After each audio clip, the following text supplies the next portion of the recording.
went to like try and prioritize like a hero ban specifically for one player.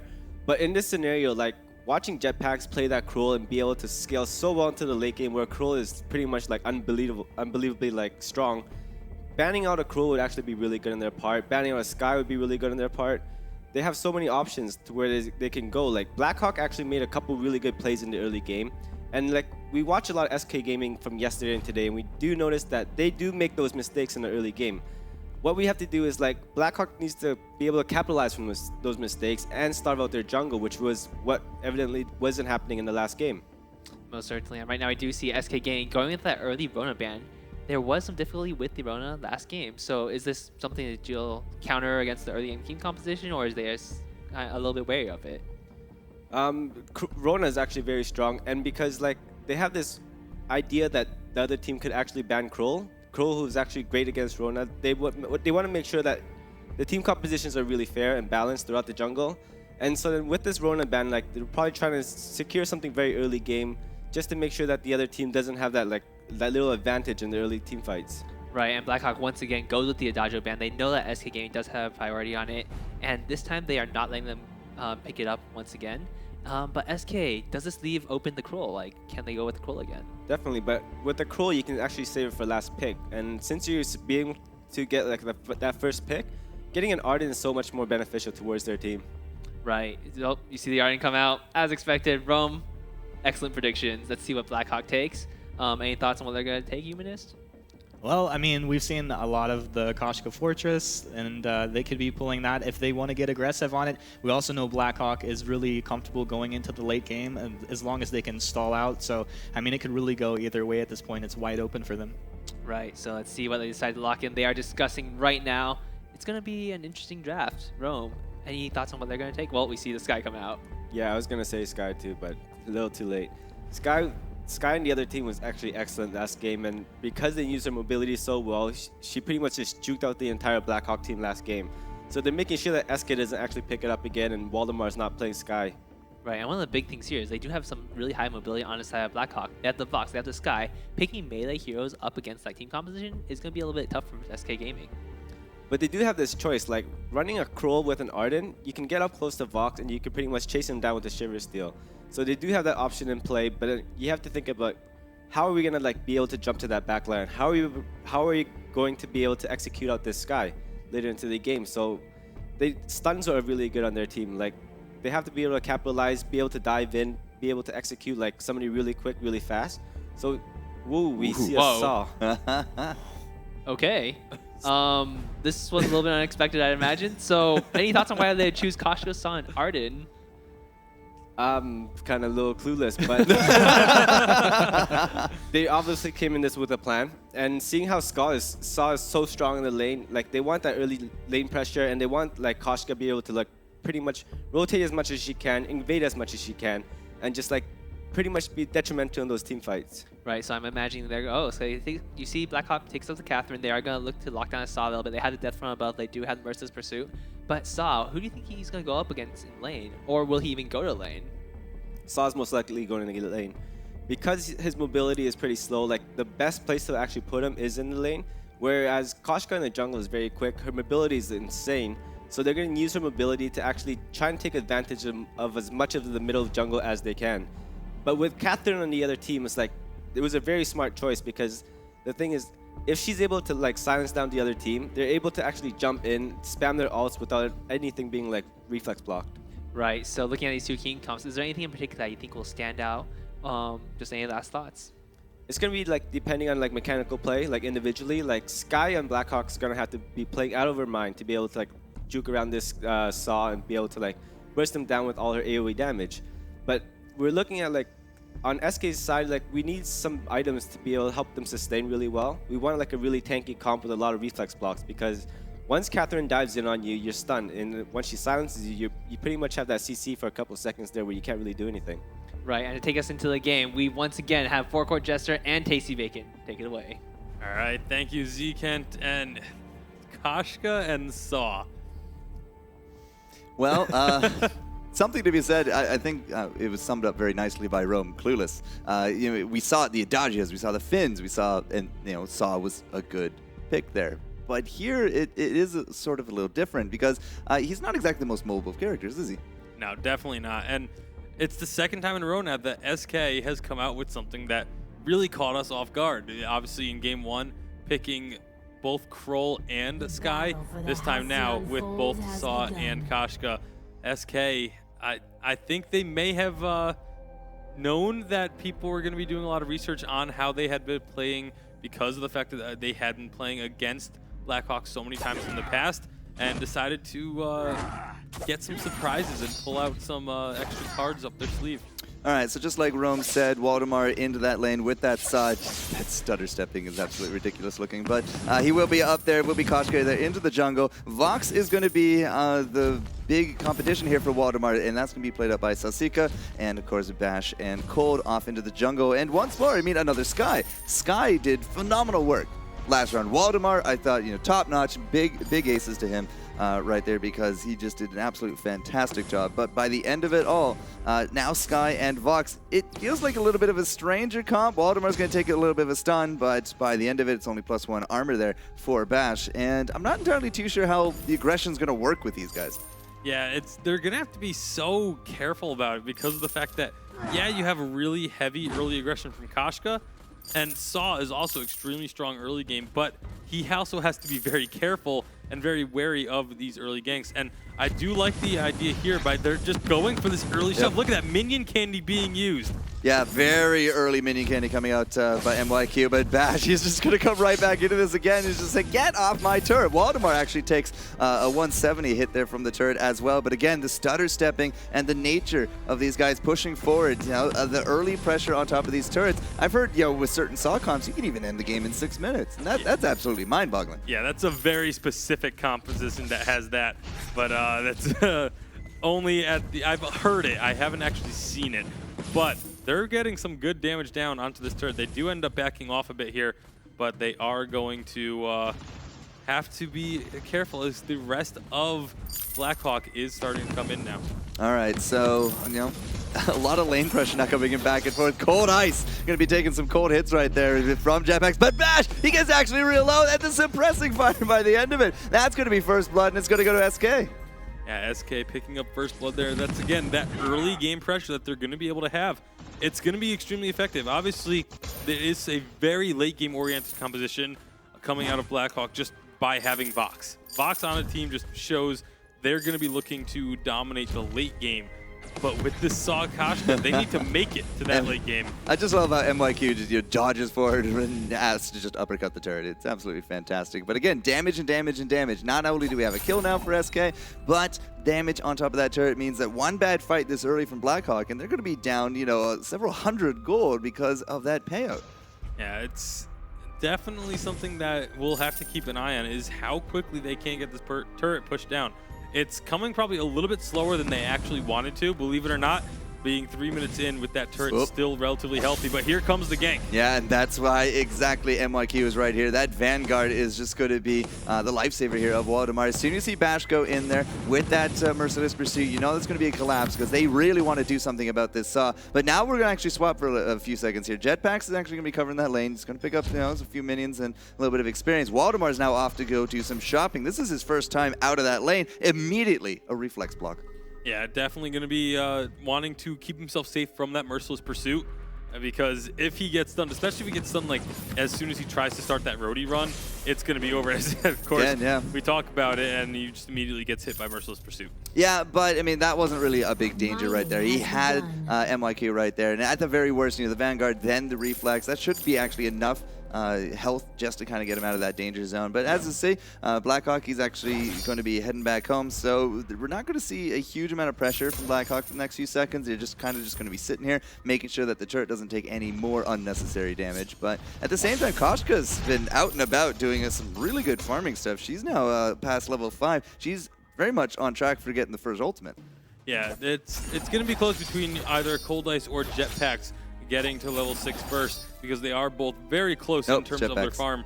Yeah, Jetpacks does get it, but it's going to be coming up very soon for Cold Ice as well. I would highly suspect to see a lane game coming in with that yummy catnip frenzy. They're going to find Cold Ice right there, and there it is. It's right on top of him. Waldemar, are we going to get that damage? The roadie damage is just absolutely insane. And the suppressing fire comes down for, again, another kill for SK Gaming. MYQ and Jetpacks, yeah, they use that level advantage and that extra button, that extra stun to make sure that that happened.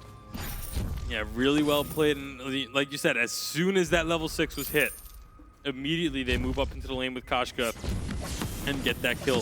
Waldemar taking a lot of damage here, but they are able to get the kill thanks to the help of MYQ, juggling that turret aggro a bit. They are both very low, so they do need to be a little bit careful, but Sky isn't there to help try and fend them off. And 3-0 is definitely the name of the game right now for SK Gaming. About 1,000 gold now into their pockets at the 5-minute mark, and Jetpacks has kind of been off to his own devices. He's been getting a lot of that solo experience in the jungle. He's been getting a lot of cash for it, and 1 kill and 1 assist. It's actually 3 assists there to MYQ. MYQ finally actually just spent a bit of his cash. He picks up a Shiver Steal. Yeah, Jetpacks actually has enough right now to go and get alternating or Aftershock as well. So that it is being picked up right there. So they're hitting 2 pretty solid power spikes with those 2 items. And that's 6 minutes in as well. I mean, I'm not entirely too sure Blackhawk is going to be able to deal with that for a bit.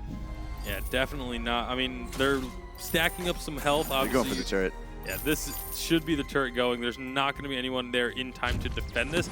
They're going to be able to possibly go for a fight right afterwards, but we'll have to see if they actually do want it. All right, turret's down. Sasuke is into the back, but it's the stun on top of MYQ, and that's not exactly the big target. You want to hit that Merciless Pursuit on there from Bash. So, again, like, they're just going to have to reset here. There's really no chasing potential here from Blackhawk, especially if Waldemar's going to be covering the retreat. Goldmine's a big target right now. MYQ is going to drag it off to the side. There's really no way to steal it out. Yummy Catnip Frenzy, perhaps. Yeah, Jetpacks. He's going to go back into this one. The death from above not really hitting the mark, and now the forward barrages, they're doing some good work. The Gauntlet is going to cut off their escapes. Jetpacks into the back. He'll actually help pick up the double kill, and this is a 2-for-1 exchange now going to SK Gaming, and a lot of cash in their pocket. Yeah, a turret, a gold mine, and a 2-for-1 trade.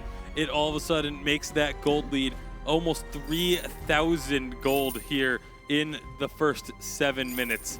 Absolutely huge lead, and they're just decimating this early game, but that's what we expected to happen with these compositions. Yeah, absolutely. 5-1 is definitely a good lead, but whew, I mean, what a gold turnover right there. And now Cold Ice, he did actually a good amount of work right there in that fight, but the Gauntlet, like, just kind of chasing off everyone. Jetpacks into the back, I mean, helping to secure that double kill. I mean, if you're going to go down, you might as well go down in a blaze of glory. He picked up a kill for himself as well. Reflex block, reflex block, reflex block. I see 3 now on the map. Yeah, they're definitely putting some emphasis on that. Of course, everyone puts an emphasis on the reflex block pretty much.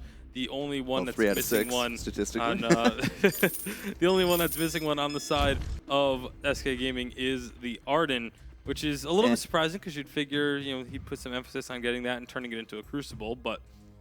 Well, I think, it's because they went for the Warhorn this early on. They went Shiver Steal into the Warhorn, and I mean, Koshka already has a good amount of movement speed under her belt, but a lot of this is, again, like going back to Waldemar on that bigger turret, that mobile turret of Saab. Once he gets those wind-up stacks, he needs as much movement speed as he can. Between the Vanguard and that Warhorn, I mean, he can almost come up to, normal walking speed. Almost. But looking at that lane, talking about Waldemar and how well he's doing, 75 CS to 47 of Sosiska. Ouch. Yeah, that is a telling story right there. It's not quite a factor of 2, but it's really starting to get up there. In fact, actually, Cold Ice has more creep score at this point than Sasuke as well. Yeah, that's pretty Yummy Catnip Frenzy. Fight. Yeah, it goes right under that turret. Wow, this is actually very greedy from SK Gaming, and they didn't really get a lot out of that either. They took a few turret hits and a little bit of chip damage. That's going to be the Gauntlet. They really, really want to fight under this turret for some reason. And Waldemar, I mean, he's going to be hitting some big hits, but unfortunately, it's just not enough. Yeah, a good amount of damage done onto Bash N, but Oh, not... Bash. No, he's going to get the stun, but he's going to kill himself for it. They do pick up Waldemar, and that is going to sound the retreat here from SK. But can they get out of this one? Jetpack's going to go right back in, and cold as ice. He's going to drop MYQs inside that death from above, but now it's Sasuke up against in a 2v1 and minions as well. He actually pick up the counter? He cannot, and that will actually, I think, be denied the ace, but it is a 3-kill turnaround. Yeah, very good. Oh no, they did turnaround get the there. ace. Nope. Yeah, they did. A great job. Split second. SK just pulling out a big lead here. Now they get another turret as Minion well. candy too. Gold lead is up over 4,000 gold at 9.5 minutes. They're looking so strong, but again, they have a team composition that is going to fall off. They're playing against a team composition that is going to just get stronger and stronger and stronger. So they have to keep this pressure up. And that's going to be the difficult thing, is keeping that pressure on despite the fact that the opposing team is going to be getting stronger and stronger. All right, so talking about splitting hairs, like a difference of a second between Bastion respawning and denying that ace versus SK Gaming actually picking it up. Warhorn going out, and again, the movement speed. Yummy Catnip Frenzy, Cold Ice is a big target. Silence is just not going to matter. The death from above will go out, but it is done for Cold Ice, and that's another kill over to Waldemar. We are going to be chasing these guys all the way back to that turret. And something to note here, just before that fight, SK Gaming, they went off, they did a little bit of a shopping spree. Crucible, Aegis. Yeah, they are really putting a lot of emphasis on protecting themselves from the Merciless Pursuit, from the Death from Above, even from Wait For It. Like, there's so many things that they're just trying to defend from, and they're going to have so much shield from those as well, because obviously every time you activate the Crucible, it gives all of your allies a shield as well. So if they, as long as they activate them in sequence, right, staggered, they will be, it gives them so much extra hit points in a fight. All right, so 9-2, SK Gaming leading this series 1-0, collecting an immense gold payout on top of it, and the timing is actually pretty much on point. It's not going to be a 300 payout if they keep it until the Kraken, but it's going to be pretty darn close. Yeah, it's going to be it still will be a immense gold payout as long as they don't lose it. Yeah, 250, 260, somewhere in that range. Thus far, it's still way too early for this composition of Blackhawk to really be at its full potential, so I don't see, unless SK makes a really big mistake, they should be able to hold on to this gold miner until the 15-minute mark. All right, so Sasuke has an aftershock, also has a breaking point. What do you make of that? And, well, I mean, someday we will actually have an opinion on it, but, you know, with a reflex block there as well, we have a Warhorn and that Frostburn there for Cold Ice. I mean, the kiting potential is a great idea, but so far it just really hasn't come to execution. Yeah, it hasn't been able to be used the way that they really want to. And again, I feel like it's almost the decision of when they decided to build these items.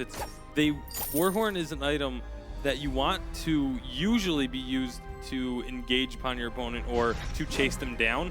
And that is not the situation that Blackhawk is in right now. They're mostly running away from their opponents. Well, they're actually mostly just congregated around this turret. They're very afraid to go into the darkness because the night is full of terrors. But at this point, 9-2 for the score, and SK pretty much just dominating this map. If they don't make any kind of big aggressive moves, I mean, the Kraken's basically going to fall into their hands, but it feels like they could, you know, try to make something at the turret. They got time. Even if it goes wrong, they got time, and there's nothing too much that they'd lose for their efforts. Yeah, and we've seen this kind of Fox build before in this tournament. Yeah, aftershock breaking point. It definitely has been exclusive to Europe, having the sort of hybrid damage. Obviously, the crystal power damage of the aftershock, but then mixing in the weapon power of the breaking point. So we'll have to see if it does work out here. It is getting closer to that point where Vox can try and take over a game on his own, but again, are they just too far behind at this point? Oh, man, they timed that out absolutely well. Cold Ice is just going to get jumped here by Jetpacks as Bash went back all the way home, but the gauntlet goes down and it doesn't matter. Sky's able to return the damage, and that is it for Koshka. Waldemar just could not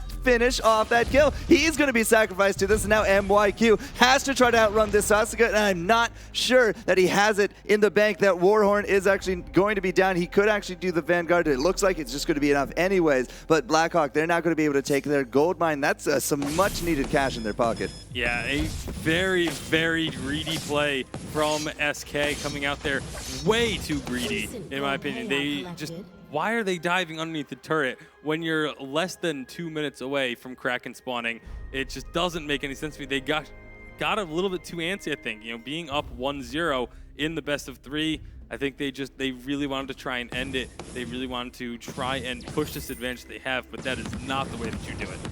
Well, I mean, blood goes to your head, a little bit of an adrenaline rush. You don't exactly make the best of decisions. I said, yeah, they can easily make something happen. I wasn't entirely sure that suicide was on that list. But, I mean, SK Gaming, by the end of it, I mean, sure, yeah, it wasn't their fight. They didn't really get a lot done out of it. They did lose out their immense gold payout, but they're going to get this one. They're going to get a tiny one here in 20 seconds. They just chewed right through that minion candy.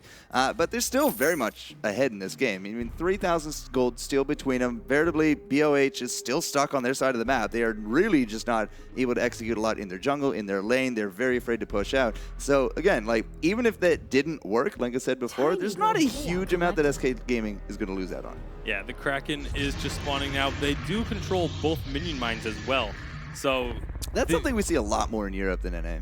Absolutely, but we're going to have to see. The Kraken is being started here, but Blackhawk, they're taking the minion mine and backing off. They aren't going towards this Kraken whatsoever. As I said, the night is dark and full of terrors. It's absolutely frightening. You know, are they in that bush? We don't have that vision. Are they in our jungle? One kill at a wrong time this late into the game, it could absolutely just be destruction for Blackhawk. And unfortunately, if they don't take the chance, well, they're going to lose out on objectives like the Kraken that we did just pick up in very good form here from SK. Yeah, of course, they could just be confident that they're going to be able to take out this Kraken very quickly. Obviously, Vox and Sky are going to be able to do a considerable amount of damage to it. But when you have the team of SK right behind that siege objective, that's a... Oof is right, that's a pretty good amount of damage being done onto Waldemar before the fight even starts.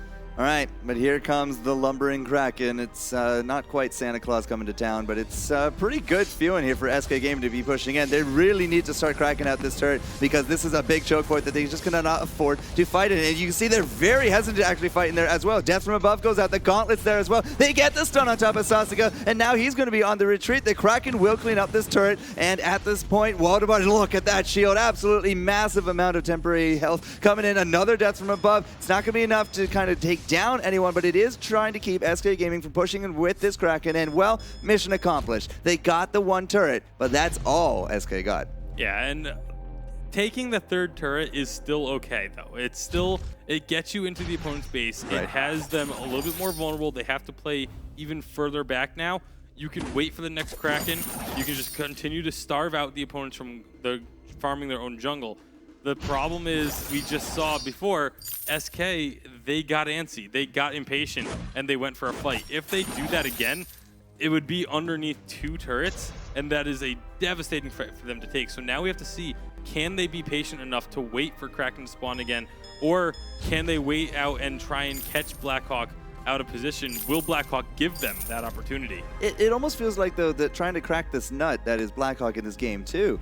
It just doesn't feel like SK Gaming has the same oomph in these fights that they did, 10 minutes ago or so.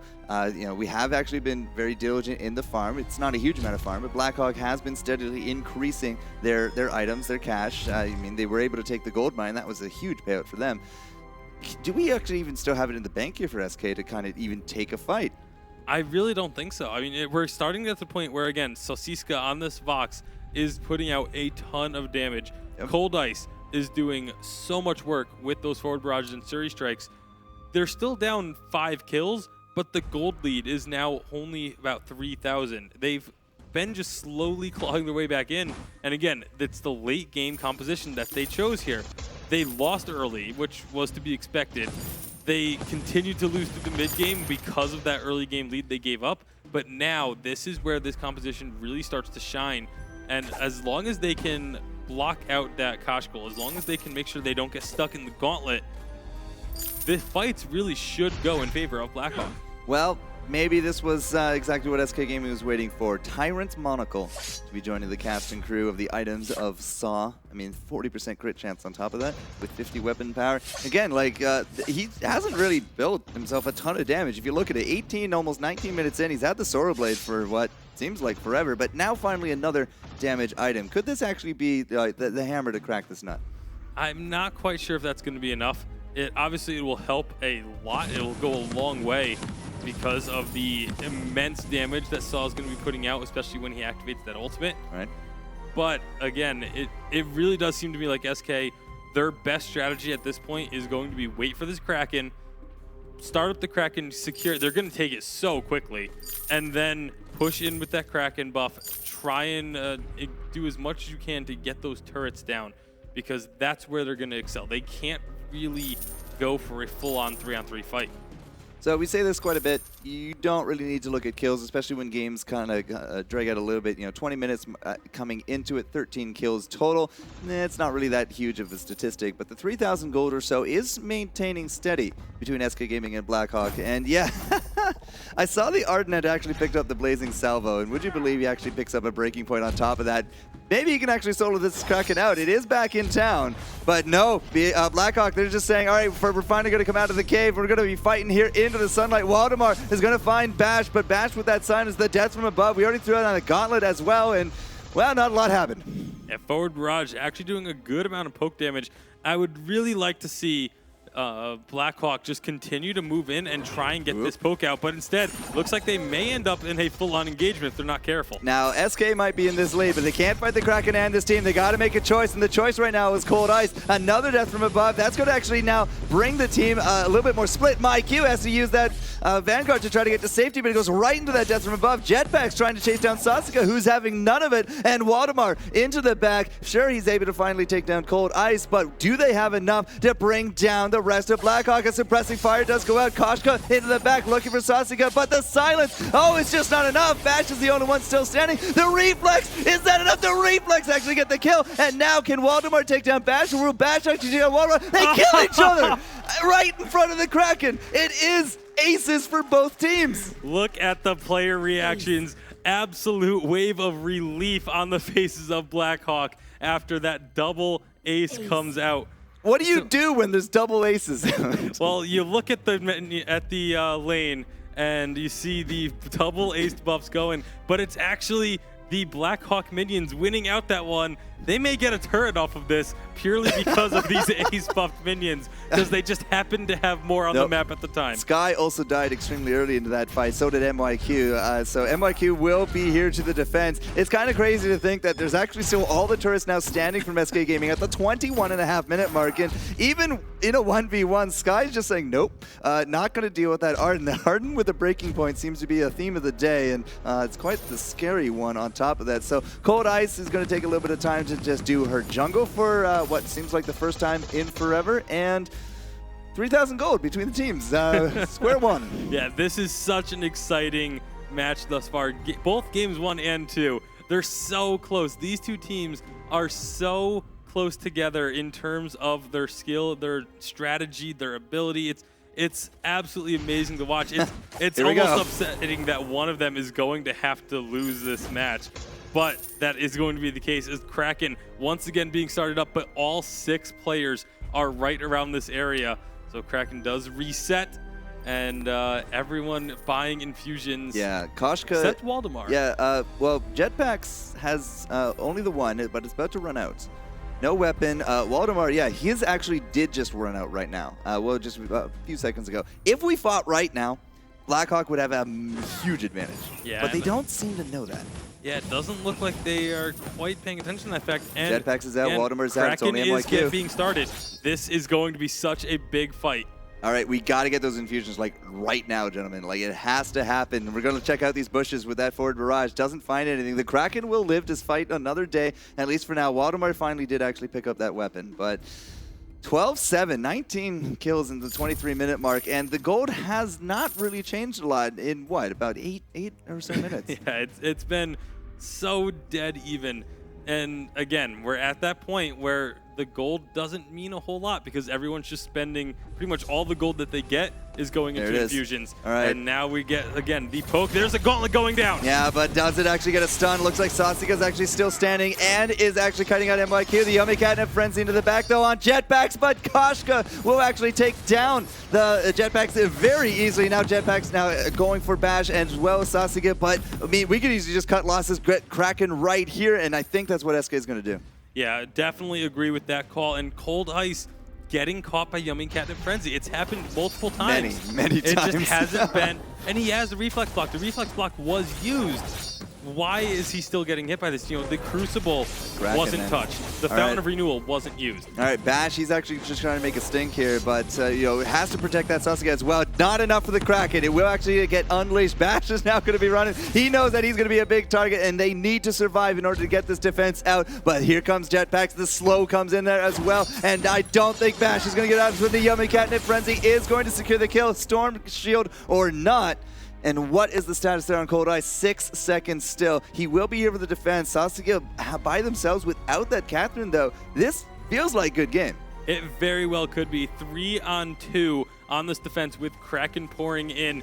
But again, this is really good wave clear, though it's not actually doing that much damage right now because there's so much health. Like a suppression fire up against the forward barrage. I'm not entirely too sure at this point, but already chunking down that turret. The Kraken just got here, guys, and it's already going to take home a trophy. And Waldemar, well, he's actually dropping low. Big shield needed to keep him going. MYQ with that gauntlet. I mean, it's going to be a bit of a pressure, but so far nothing really big coming out of the death from above saying, no, you cannot get to Cold Ice, but the turret is done. The crystal is there, and Kraken, I think, just by himself can take this one. This is going to be a 2-0 from SK Gaming as Jetpacks comes out in flying style with that Yummy Catnip Frenzy, and that is good game, my friend. SK Gaming taking the 2-0 in